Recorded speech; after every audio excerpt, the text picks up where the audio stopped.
बारिश की हल्की बूंदें खिड़की से टकरा रही थीं।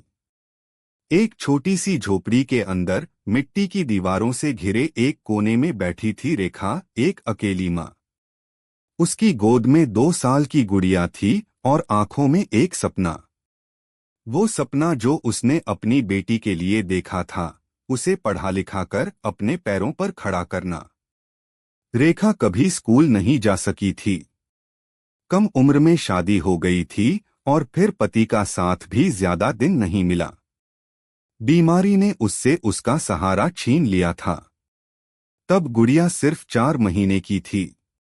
न कोई ससुराल वाला था और न मायके में कोई जगह।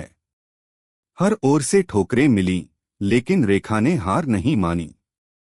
वो पास की एक बिल्डिंग में सफाई का काम करने लगी। हर सुबह 4 बजे उठती, गुड़िया को एक पुरानी चादर में लपेटकर पीठ पर बांधती और काम पर निकल पड़ती। काम से लौटकर वो गुड़िया को गोद में लेकर उसे कहानियां सुनाती, जिसमें पढ़ाई करने वाली लड़कियां बड़े अफसर बनतीं। उसके शब्दों में थकान नहीं होती, बस उम्मीद होती। समय बीता, गुड़िया बड़ी होने लगी। 5 साल की उम्र में उसे पास के सरकारी स्कूल में दाखिल करा दिया गया। रेखा के लिए वो दिन किसी त्योहार से कम नहीं था। पुराने कपड़े धोकर, एक जोड़ी सस्ते जूते खरीदकर और टिफिन में आलू की सब्जी रोटी रखकर उसने अपनी बेटी को स्कूल भेजा। खुद की भूख का ध्यान नहीं था, बस गुड़िया की मुस्कान चाहिए थी। गुड़िया पढ़ाई में तेज थी। मास्टर जी भी उसकी तारीफ करते नहीं थकते थे। रेखा, तेरी बेटी तो बहुत होशियार है, ये शब्द उसके लिए सबसे बड़ा इनाम होते। वो अपने काम के बाद स्कूल के बाहर बैठ जाती जब तक स्कूल खत्म न हो। कभी दरवाजे से झांककर अपनी बेटी को पढ़ते देखती और खुद ही मुस्कुरा देती। हालांकि जिंदगी आसान नहीं थी। कभी घर का किराया नहीं चुकाने पर मकान मालिक ताने देता, तो कभी स्कूल की फीस के लिए पैसे नहीं बचते। लेकिन रेखा ने कभी अपनी बेटी की पढ़ाई रुकने नहीं दी। उसने एक और घर का काम पकड़ लिया। अब वो दिन में 8 घंटे काम करती, लेकिन बेटी को स्कूल भेजने से पहले उसके बाल संवारना नहीं भूलती। एक बार स्कूल में वार्षिक परीक्षा के बाद गुड़िया को इनाम मिला, सर्वश्रेष्ठ छात्रा का। उसके हाथ में ट्रॉफी थी और आंखों में चमक। रेखा ने पहली बार किसी स्कूल का मंच देखा था जहां उसके लिए तालियां बजी थीं। वो दिन उसकी जिंदगी का सबसे खूबसूरत दिन था। उस रात उसने खुद के लिए पहली बार नई चूड़ियां खरीदी थीं। समय जैसे भागने लगा। गुड़िया अब 8वीं कक्षा में थी। वो अब खुद पढ़ने के बाद माँ को भी अक्षर सिखाने लगी थी। माँ, ये कहे, ऐसे लिखते हैं। रेखा उसे देखती और सोचती, मैं तो कुछ नहीं कर सकी, लेकिन मेरी बेटी जरूर कुछ करेगी। फिर आया एक मोड़। स्कूल में 9वीं से आगे की पढ़ाई के लिए फीस बढ़ा दी गई। रेखा के पास इतने पैसे नहीं थे।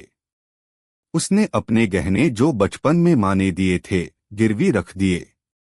उसका शरीर थकने लगा था, लेकिन वो रुकी नहीं। जब तक गुड़िया की किताबों में रोशनी थी, उसकी सांसों में जान थी। एक दिन रेखा बीमार पड़ गई। बुखार में तपती हुई चारपाई पर पड़ी थी। गुड़िया स्कूल से लौटी और माँ को उस हाल में देखा। उसके हाथ कांप रहे थे। उसने माँ को पानी पिलाया और पहली बार उसके चेहरे पर डर देखा। माँ, तू ठीक हो जा, मैं स्कूल नहीं जाऊंगी, उसने रोते हुए कहा। रेखा ने उसका हाथ पकड़ा और कहा, नहीं बेटा, तू पढ़ेगी। अगर तू रुक गई तो मेरा सपना अधूरा रह जाएगा। गुड़िया चुप हो गई, लेकिन उस दिन उसके मन में एक मजबूत इरादा पैदा हो गया। अब उसे अपनी माँ को आराम देना है। गुड़िया अब 10वीं में थी। उसने गांव के बच्चों को ट्यूशन पढ़ाना शुरू किया, ताकि घर में कुछ पैसे आ सकें। वो शाम को खुद पढ़ाई करती और सुबह बच्चों को पढ़ाती। रेखा को देखकर उसे मेहनत की आदत पड़ी थी। माँ की आंखों में नींद कम और सपने ज्यादा थे और बेटी ने वही रास्ता चुना। 10वीं में अच्छे नंबर आए। गांव के मास्टर साहब ने शहर के एक अच्छे स्कूल में दाखिला करवाने की सलाह दी, लेकिन दाखिला फीस बहुत ज्यादा थी। इस बार रेखा के पास कुछ नहीं बचा था। उसने अपनी सिलाई मशीन बेची जो उसे उसकी मां ने दी थी। आंखें भरी थीं पर चेहरा मुस्कुरा रहा था। शहर जाना आसान नहीं था। रोज आना जाना करने में वक्त और पैसे दोनों लगते। गुड़िया ने हिम्मत दिखाई। एक दिन स्कूल के बाहर खड़े होकर वो छोटे बच्चों को पढ़ाने लगी। धीरे धीरे उसके पास कई बच्चे आ गए। वो 2 घंटे पढ़ाती और बदले में कुछ पैसे मिल जाते। उसने खुद को और मां को कभी थकने नहीं दिया। 2 साल बीते। गुड़िया ने 12वीं में पूरे जिले में टॉप किया। अखबारों में उसका नाम था। झोपड़ी में रहने वाली लड़की बनी टॉपर। पत्रकार आए, फोटो खींचे गए। किसी ने पूछा, तुम्हारी प्रेरणा कौन है? उसने बिना रुके जवाब दिया, मेरी माँ, जो कभी स्कूल नहीं गई लेकिन मुझे पढ़ाने के लिए अपना सब कुछ बेच दिया। कुछ महीनों बाद उसे शहर के एक बड़े कॉलेज में दाखिला मिल गया, स्कॉलरशिप पर। वो अब कॉलेज जाती थी और साथ में एक एनजीओ में पढ़ाती भी थी। वहां वो लड़कियों को पढ़ने के लिए प्रेरित करती जिनके माँ बाप उन्हें स्कूल भेजना नहीं चाहते थे। हर बार वो अपनी कहानी सुनाती, एक माँ जो अकेली थी पर अकेली नहीं लगी क्योंकि उसके पास सपना था। रेखा अब बूढ़ी हो चली थी। शरीर कमजोर था लेकिन मन पहले से ज्यादा मजबूत। वो दिन भर घर पर बैठकर अपनी पुरानी डायरी में कुछ कुछ लिखने लगी थी। अब वो पढ़ना सीख चुकी थी, उसकी बेटी ने सिखाया।